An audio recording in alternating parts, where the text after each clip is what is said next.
यह साबित हो गया कि बिहार को बर्बाद करने वाला कानून और गरीब पर ज़्यादा वो हावी है। आरसीपी टैक्स देते उन पर कोई कार्रवाई नहीं होती है, जो नहीं देते उन पर कार्रवाई ही और गाज ही गिरने का काम। तो निश्चित रूप से उसका खिलाफत करेंगे और मुख्यमंत्री के खिलाफ में, सरकार के खिलाफ में अविश्वास प्रस्ताव पर भी विचार करेंगे।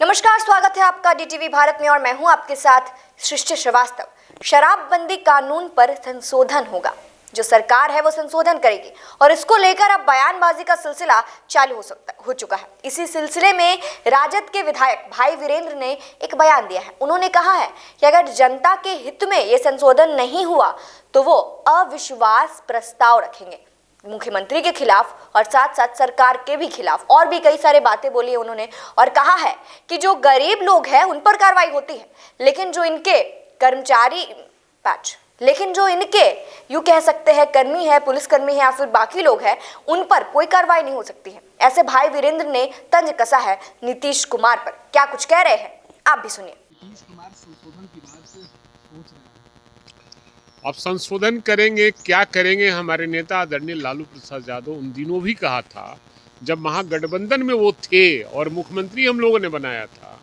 हमारे नेता आदरणीय लालू प्रसाद यादव ने बनाया था उनको मुख्यमंत्री। उस समय ही कहा था कि नीतीश कुमार जी, कोई ऐसा कानून नहीं बनाओ जिससे जनता को तकलीफ और बिहार को बर्बाद करने वाला कानून हो। यह साबित हो गया कि बिहार को बर्बाद करने वाला कानून और गरीब पर ज़्यादा वो हावी है।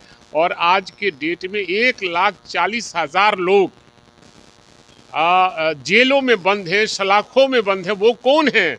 वो गरीब है, झोपड़ी में रहने वाला लोग है, जिस पर शराब के नाम पर कार्रवाई हो रही है। और वैसे लोग पर कोई कार्रवाई नहीं हो रही है जो शराब माफिया हैं और हमारे ये एनडीए के रसूखदार जो नेता हैं, जिनके देख रेख में और मुख्यमंत्री के आजू बाजू बैठने वाले जो शराब माफिया, उन पर कोई कार्रवाई नहीं हो रही है। जीतन राम मांझी की पार्टी ने कहा है कि संशोधन से पहले उनको बिहार की जनता के बीच जाना चाहिए। अगर जनता मांग करती है तो इस कानून को शीघ्र वापस ले लेना चाहिए। देखिए, कानून पर क्या वापस लेना चाहिए पर हम ज़्यादा नहीं बोलेंगे, लेकिन उस पर निश्चित रूप से संशोधन होना चाहिए और मुख्यमंत्री जी को विचार करना चाहिए। और सरकार अगर चाहती है कि पूरी तौर पे हम लागू करें तो ये सरकार को सख्त होना पड़ेगा, लेकिन सख्त सरकार नहीं है।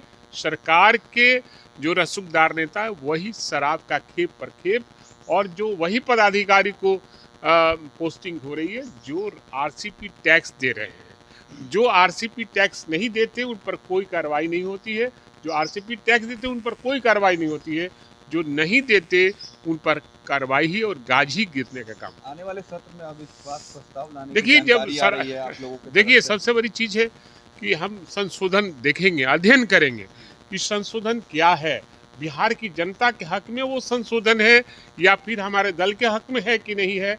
अगर हक में नहीं होगा बिहार की जनता के हक में, तो निश्चित रूप से उसका खिलाफत करेंगे और मुख्यमंत्री के खिलाफ में, सरकार के खिलाफ में अविश्वास प्रस्ताव पर भी विचार करेंगे। आखिरी सवाल, क्या लग रहा है कि अगर अविश्वास प्रस्ताव सदन में आप लोग लाते हैं तो समर्थन मिलेगा? क्योंकि आपके नंबर, देखिए, हम अंतरात्मा की आवाज पर करेंगे।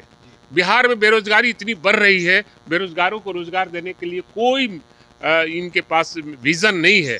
सिर्फ और सिर्फ शराब के नाम पर फोकस डाले हुए हैं और बिहार को बर्बाद कर रहे हैं। इसलिए अंतरात्मा के आवाज़ पर हम सदन में करेंगे और सदन के लोगों से अंतरात्मा की आवाज़ पर वोट देने के बाद सरकार गिराने की मांग करेंगे। तो सुना आपने क्या कुछ कहना है भाई वीरेंद्र का। यहाँ पर उन्होंने साफ तौर पर एक बात कह दी है कि अगर ये संशोधन होगा और इस पर अगर ये बिहार की जनता के हित में नहीं होता है या फिर उनके दल इससे सहमत नहीं होते हैं तो वो अविश्वास प्रस्ताव रखेंगे मुख्यमंत्री के खिलाफ भी और सरकार के खिलाफ भी। बाकी देखना होगा, दिलचस्प होगा ये देखना कि क्या सरकार इस पर फैसला लेती है। फिलहाल इस खबर में इतना ही। इसी के साथ देखते रहे डीटीवी भारत। धन्यवाद।